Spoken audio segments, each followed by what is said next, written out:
Kehidupan Abu Bakar Ash-Shiddiq. Abu Bakar bernama asli Abdullah. Lahir di Mekah 2 tahun 2 bulan setelah kelahiran Rasulullah Shallallahu Alaihi Wasallam. Ia dipanggil Abu Bakar karena ia sering menjadi pelopor kebaikan. Abu berarti bapak dan Bakar berarti segera atau dini atau awal. Sebab itu, beliau selanjutnya disebut Abu Bakar. Sejak kecil, Abu Bakar senang sekali berbuat kebajikan dan hal-hal terpuji. Salah satu sahabatnya berkata, "Sesungguhnya engkau selalu menyambung tali silaturahim, selalu berkata benar, banyak menanggung kesulitan orang lain, menolong orang-orang yang menderita, dan menghormati tamu." Begitu kesaksian Ibnu Dugunah, sahabat Abu Bakar. Abu Bakar termasuk orang yang paling utama masuk Islam.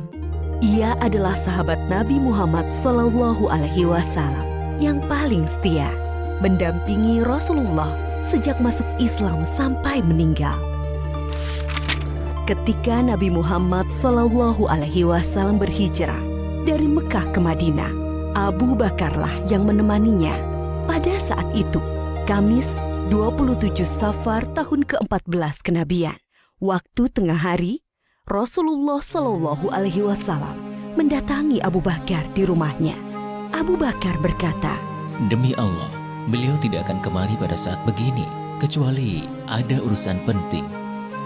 Beliau mengabarkan kepada Abu Bakar bahwa Allah Subhanahu wa Ta'ala telah mengizinkannya untuk hijrah ke Madinah. Setelah memastikan rencana hijrah, Rasulullah Shallallahu Alaihi Wasallam pulang ke rumah sambil menunggu waktu malam tiba. Pada hari yang sama, para tokoh kafir Quraisy sedang mengepung rumah Rasulullah Shallallahu Alaihi Wasallam. Mereka berniat akan membunuhnya.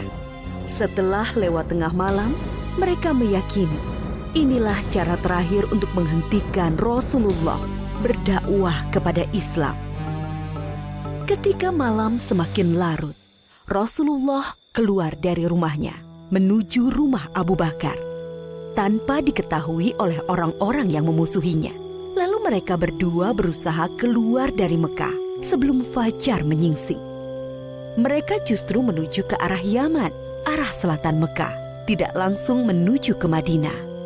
Setelah sampai di dekat bukit yang tinggi dan terjal, mereka berdua berencana bersembunyi. Abu Bakar membantu Rasulullah Shallallahu Alaihi Wasallam sambil menggendong naik ke atas bukit. Di depan mulut goa yang dikenal dengan Goa Thur, Abu Bakar berkata, "Ya Rasulullah, engkau jangan masuk sebelum aku masuk terlebih dahulu, agar jika ada sesuatu yang berbahaya, akulah yang kena, bukan engkau." Abu Bakar masuk dan membersihkan goa. Ia memeriksa dinding-dinding goa. Lalu Abu Bakar menyobek kain yang dipakainya untuk menyumbat lubang-lubang yang ada di dinding goa.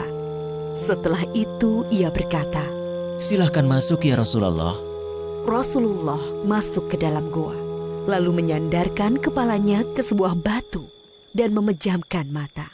Abu Bakar menjaganya.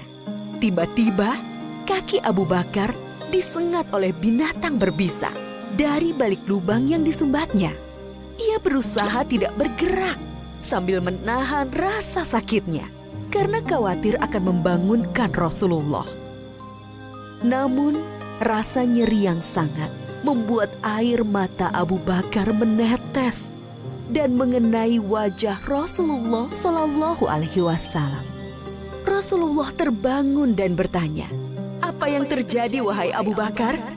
"Aku disengat binatang berbisa, wahai Rasulullah." Lalu Rasulullah meludahi luka Abu Bakar dan rasa nyeri hilang seketika. Abu Bakar mendampingi Rasulullah Shallallahu Alaihi Wasallam dalam hijrah ke Madinah selama 10 hari, 3 hari di Gua Sur dan 7 hari di perjalanan ke Yatsrib, Madinah.